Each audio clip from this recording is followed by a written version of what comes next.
Real Rap TV.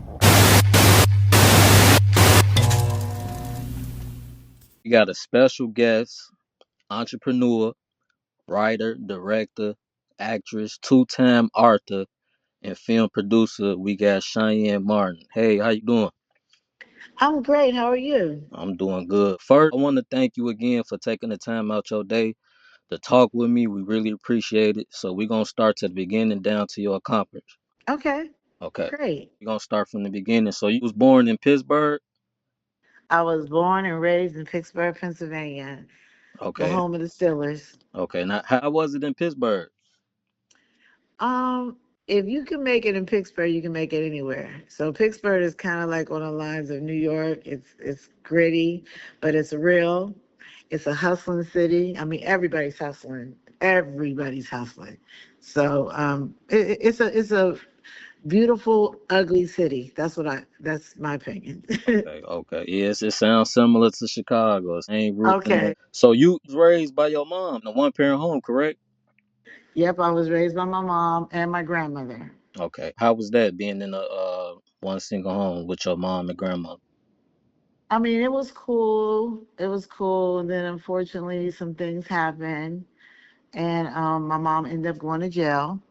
So I ended up staying with one of my mom's friends, and then she raised me. And so I have to give her, like, I want to shout her out, Jackie.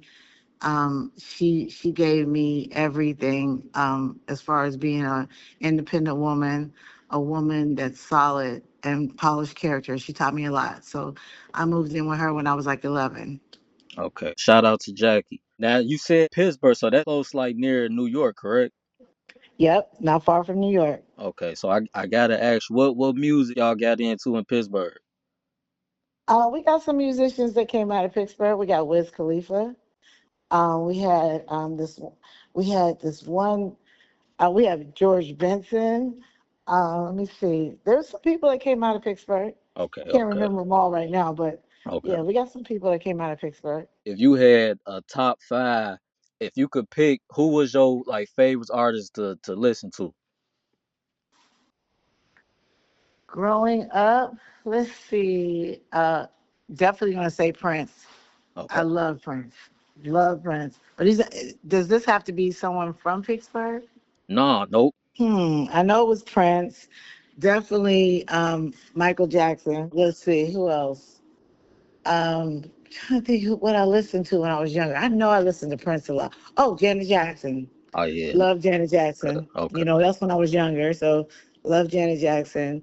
And a song that I still love, I actually put it up on my TikTok today. It was called Ain't No Stopping Us Now. That was our Steeler theme song. So that was one of my theme songs that I like. Okay. Yeah, you can't go wrong. I'm three icons you named, so you can't go wrong with neither one of them. So Right. you got into modeling at age 6, correct? Yes, I used to model alongside with my mom. Okay. So I can remember this like it was yesterday. I would be on the runway, and I would like the way people were cheering. I felt good. They was like, okay, you can get off the runway now. Okay. You started acting in plays such as Little Orphan Annie. Yep, How I was was that? doing plays. It was fun. Again, I love the cheers. I would feed off the applause. So I like doing plays. I like doing modeling. And then when I was young, I remember doing this movie called The Fish to Save Pittsburgh. I was a kid, Okay. but I wanted to be in that movie so bad. Forged my mom's signature, and was on set having a blast, Okay.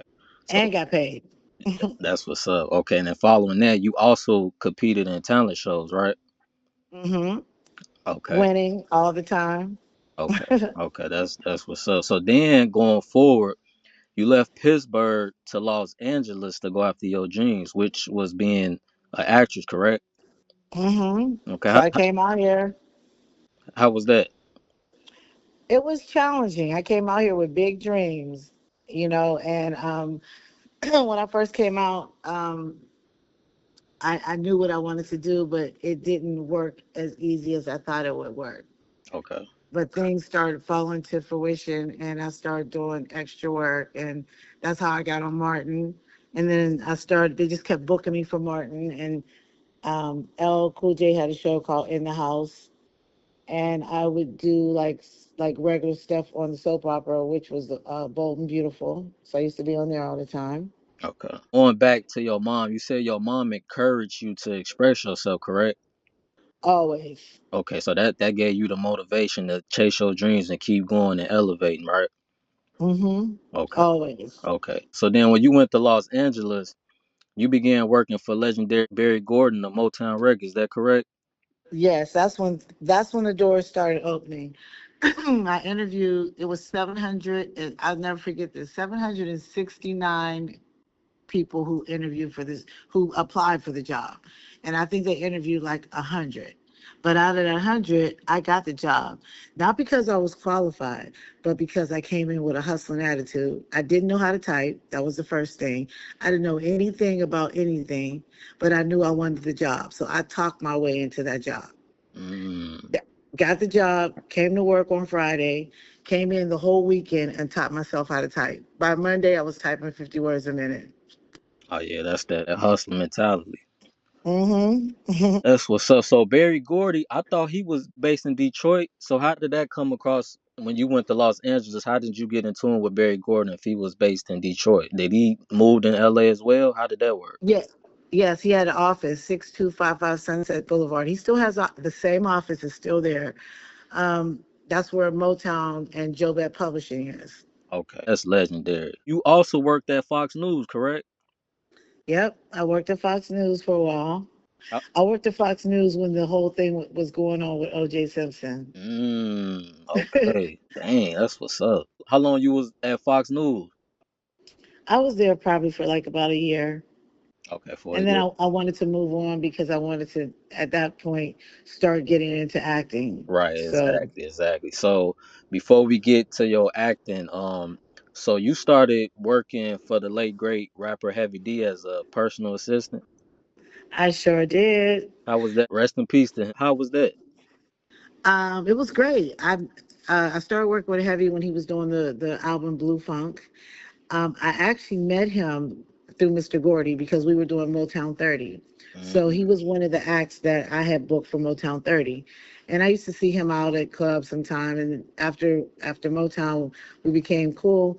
And he said he had a job offer for me. So I was like, okay, well, let me see what's up. And he gave me the whole description of what he needed. And I was like, all right, I'm in. And I started working for him. And Heavy, rest in peace. He was a really good dude, a really good dude. no, fact. So after that, you started studying with acting with Coach Al Garino. Yep. Okay. He passed away too, and he was good. He stayed on my bumper. He was really good. And from there, I started booking jobs. You was in films like Sprung, that's one of them. Hmm. Baps, which both are classic films. I know Sprung was starring with Tisha Campbell, Paula J. Parker, and Joe Torre. How was it having a cameo in that film? How was that? Oh, it was great. The director, Rusty Cundiff, he's from Pittsburgh. So once he found out I was from Pittsburgh, he definitely cast me. Okay. So that was really good. And I wanted to add this in here too.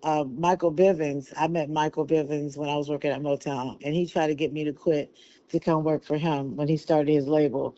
But his label was new, and I was like, he was just getting another bad creation, and he had Boys and Men. And I was like, do I really want to leave Motown to work for him? So I passed. But that was a bad decision at that time because everything actually blew up for him. Right. So the movie Bats, which you was also in as well, starring Halle Berry, the late Natalie Desselle, Bernie Mac, Hmm. Anthony Johnson. Rest in peace to all of them. How was that experience? It was great. It was great. Audition, agent called me, told me I got this. It was a small role, and I was just excited, and everybody was really cool. Okay. So studying acting with Al, was that an actual acting class or was you just getting knowledge from him? It was actually an acting class, and I was getting knowledge. But a lot of the stuff that he taught me helped me he taught me a lot of stuff about really tapping into being an actress. And then eventually I went on to study at the Pittsburgh Playhouse. And that's when the stuff that he taught me, I was able to really ground my feet into acting. Okay. And then you wanted to unfold to a different direction by being behind the scenes and camera. So you were hired by the LA Confidential record label where you learn the recording industry inside and out. Yes. So at that time, I was working for this guy. His name was Big D. He owned LA Confidential. And so we had an artist named Nocturnal, and we were doing a deal with Elektra Records, who at that time, Jay Brown, who actually runs Rockefeller now, was working with Elektra and Sylvia Rome. So we did a deal with them. Okay. That's what's up. So Gosh, you went to the crates on that one. yeah, we got to do your research. You went to the crates on that one. So how was it working with record labels and agents and stuff like that in the industry? How was that? It was interesting, but at that time, it's funny how things have changed so much. I remember being at the round table with Sylvia Roan, and Dee was before we went to the meeting, they wanted to know how much money we needed. I know they don't do it like that anymore, Okay. but we put that number out, and they was like, yes. Okay. So things are totally different today than they were at that time. I think that was in 2000. Okay. So speaking of music, you already know I gotta ask you. So you met the late great icon Tupac Shakur. Yes. Now that's legendary. You were also because I know you met him a couple of times. You were also in the California Love remix video as well, right? Tell us about that. Yes. I actually met Tupac around the same time that I met Mike Bivins. He used to come over to my apartment building because where I lived at, everybody in the industry lived in this particular building. It was on a street called Ostego. So I met him there briefly, just, seen him. At that time, he was still with the underground. Okay. And so met him, and then when he had got out of jail, I went to this place called Hollywood Athletic Club, and this is where you play pool at. And the picture that him and I have is all over the internet. That was at that spot, and we kind of just clicked. He was just so cool. He was just getting out of jail. Suge had just got him out of jail, and we clicked. And he was he was a cool person. Solid. That's what's up. Definitely, definitely legendary. How was it shooting in the video scene? How was that? It was very interesting. That was a 2 day shoot, and that was a movie. I will never forget that shoot. That was crazy. We were way out. I'm talking about maybe an hour and a half out at this Mm-hmm. mansion. I've never seen a mansion like this in person myself. It was beautiful, and it was interesting. There was a lot of stuff going on that day. What's up? Tupac was acting a fool. Was the part two they did, correct? Yeah, I did part two. So part one they did out in a desert, Okay. and part two we did at this mansion like down in like Orange County. Okay. So you became an agent's assistant working with Sharon Kemp, the Sharon Kemp Talent Agency. You also work with talent manager Stephanie Hercos. How was that? Hmm. It was great. Actually, with Sharon, I took my son in to get an agent, and she looked at me and she said, "I want you to read for me." And I was like, "Okay, cool." So she gave me some sides, and I read the sides. Took a few minutes, memorized them, and thanks to Al, I would learn how to memorize very quickly. And so she started clapping for me, and she said, "I want to sign you." And I was like, "No, I really don't want to, be an actress anymore. At this point, I'm just managing my son. Why don't you take my son on?" And so she took him on, and I begged her. I said, "Listen, I need to come in and learn how to become an agent." So finally, after calling her for like maybe a month and a half, she said, "Okay, come in." Her office was in Beverly Hills, and so I just came in and started learning the game. She was Jewish, and she taught me everything that, I needed to know. Okay. Yeah, that's what's up. And so after that, that's you became a talent manager as time Hmm. went in. How was that? It was good. I had some clients that I had a client named Mossy Furlong, He's Italian, and we did really well. Like I booked him into Dark Knight Rises, One Tree Hill. He did CSI with what is his name? Shamar Moore. I mean, Mossy and I were doing a lot of good things. I had some other clients, they were hitting and missing, but Mossy was really kind of like my star client. Okay. Now, following up, as some years go by, I want to say, correct me if I'm wrong. In 2007, you established your company, Cheyenne Martin Management. Yep, Okay. How was that? that was cool. I mean, I'm gonna be honest with you. I would never go back into management because it's a lot of work. However, it's like babysitting, and Okay. then a lot of time actors are fickle. So I had a actor. I'm not going to say his name, but I actually got him a. He's never made the type of money that he was making with me. I booked him into this HBO show that was um, directed by Spike Lee, and as soon as he got in, he decided to try to cut me out the deal. Mm, So that really put a bad taste in my mouth. And I was like, you know what? I don't want to manage anymore. okay. So then after that bad taste, you was done with management.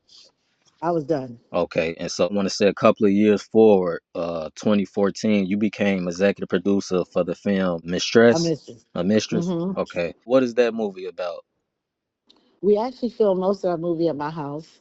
And that movie is about three women who were wondering who their husband was messing with. They all were friends. And everybody had a message. And so they found out in the end exactly who was messing with whose husband. Okay. Where can people catch that film? It's on Tubi. It's on Netflix. It's I've seen it on Apple TV.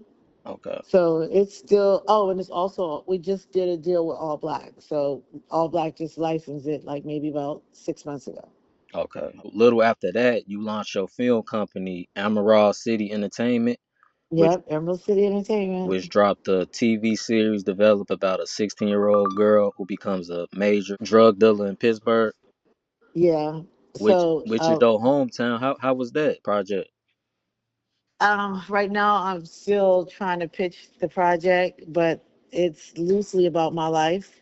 Okay. So it's really a great project. I was pitching and pitching and pitching, and then I pulled back a little bit because I got it all the way to Lionsgate, and Lionsgate said it was too close to Raising Katie.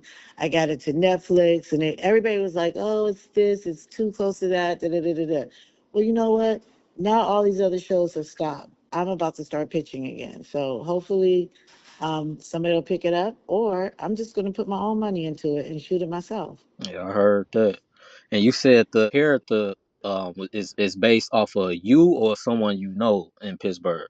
No, it's loosely based off of me. Okay. There's some fiction, but it's loosely based off of me.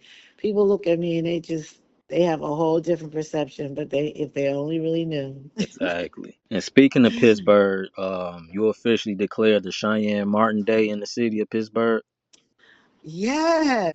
I declare February 2nd, 2021 to be Cheyenne Martin Day in the city of Pittsburgh. Congratulations. How was that? I was so excited. I had always wanted to have my own day. And next thing I know, in 2021, I guess the mayor signed off on it, and my publicist hit me up and they said that it's February 2nd. They're making this the Cheyenne Martin Day. However, I couldn't really do a formal ceremony because COVID was very rampant at that time. Right, But exactly. to be able to have that certificate, like people will know my great, great, great grandkids and family, they'll know that I was here. So that was like a real big blessing for me. Yeah, that's what's up. Congratulations again on that. And Thank you. going forward, you did a documentary, Heron in the Hill District. How was that? That was cool.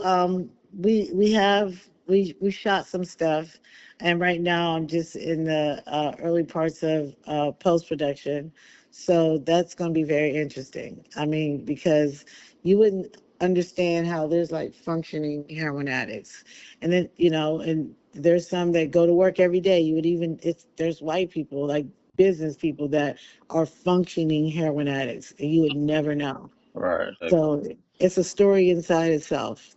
Okay. And then following up, you did a short film called Fighting Shadows, which that's about That generational trauma and mental health. yeah, I'm actually that we are shooting on December the 16th and 19th. Okay. You did a debut book called Reclaiming My Strength, which was released in 2019. Yep, that was my How, first book that I wrote. okay. How was that experience?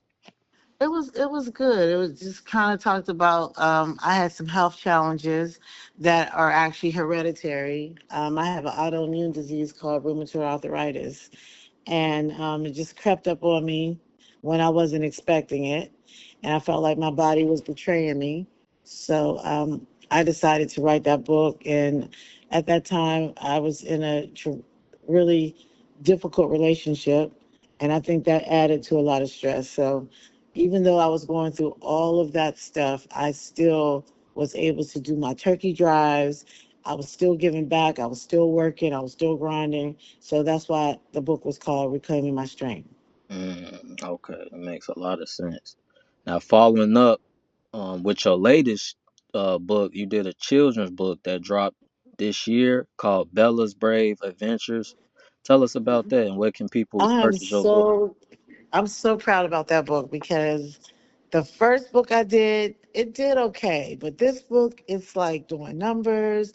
People are buying it. I mean, I was at work the other day and some little girl came in and she was like, "Hi, Bella," because she got my book. So that book, it means a lot to me because I love, you know, giving a message to our youth, and it's about bullying. And you can purchase that at Amazon. You can go to Barnes and Noble. Um, it's even at the Harvard bookstore at Harvard University. So, like, it's been doing really well, and I'm really proud about it. Okay. I want you to send me to websites and links. I'm gonna attach all this so people can just click the link if they want to buy the books and all that. Okay. And then so going forward, congratulations on that book as well. You also launched a kind perfume, oil perfume, lip balm, and a signature fragrance candle. Tell us about that. Oh, love kind. Well, during COVID, when everything was dormant and I was just trying to figure out how to make some money, and I've always wanted to have my own signature fragrance. So I got into the lab and started working on kind perfume. Okay. So Kind Perfume, you can actually, it's in Beverly Hills at the it's the Beverly Hills Perfumery. It's a very exclusive place. You have to actually buzz to get put in, to get inside. Like it's really nice. So, I mean, my perfume is being sold amongst perfumes that cost like 1,500, $3,000. Okay. Walmart, you can get it off of Walmart.com, and you can buy it directly off of my website. Okay. Now is it worldwide or is it just in California? It's just in California, Okay. but you can order any, from here and I ship it worldwide. Okay, sounds good. Okay, we're gonna put all that in there. Once again, I want to thank you for telling us your journey, your story. Very intelligent, very inspiring. Thank you. Life is what you make it. Life We is what you make it. exactly. We want you to keep elevating. God bless you. Like I said, I don't know if I told you. Tech, we've been trying to interview last year. Our schedules was tied up, but I'm glad we was able to get that. Once again, thank you. Hopefully, we can do another interview in the future.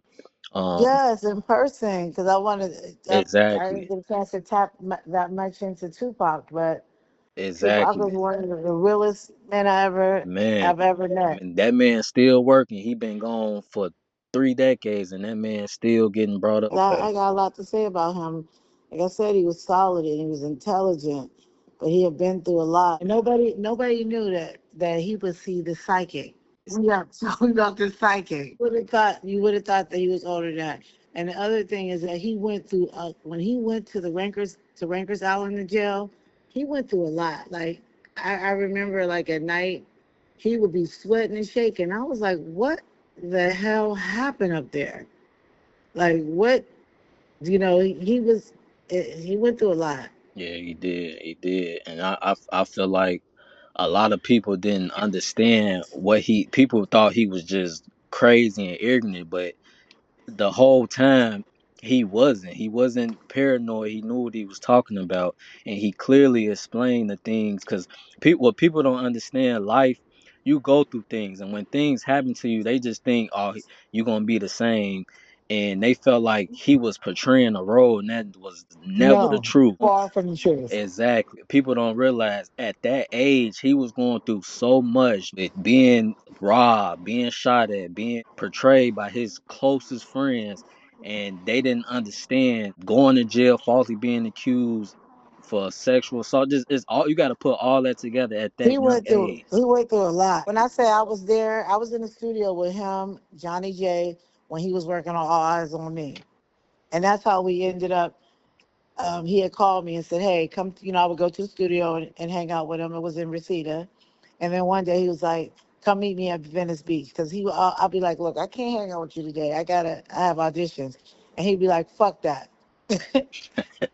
You I coming to be with know. me? Or there was he went to audition with me. I was like, you are crazy. Yeah, they don't make them like him no more. They No, they really do don't. not make them like that. I'm like, where are the real men at? It's harsh that he gone, man. Rest up to that man. Closing out on this one, is there anything you want to lead to the viewers or for any upcoming actresses who wants to get in the industry? And what would you tell them? To believe in themselves. And one thing I never did, I never waited for a phone call. I always went after whatever I wanted. Always. I was in Money Talks. I didn't even know Brett Ratner. And I remember having the audition, and as soon as I got there, I told Brett that Mike Tyson said that he should hire me. So I always went the extra mile. Okay. Nobody. I always went the extra mile. Usually nobody's there when you do the extra mile. So I always went Exactly. after what I want. Never stop. Never give up. Believe in yourself. Make straight paths for your feet and stay the course. Okay. Thank you again. And I'm gonna keep you posted on everything. Okay, perfect. Have a great day. All right, you too. Okay, bye bye.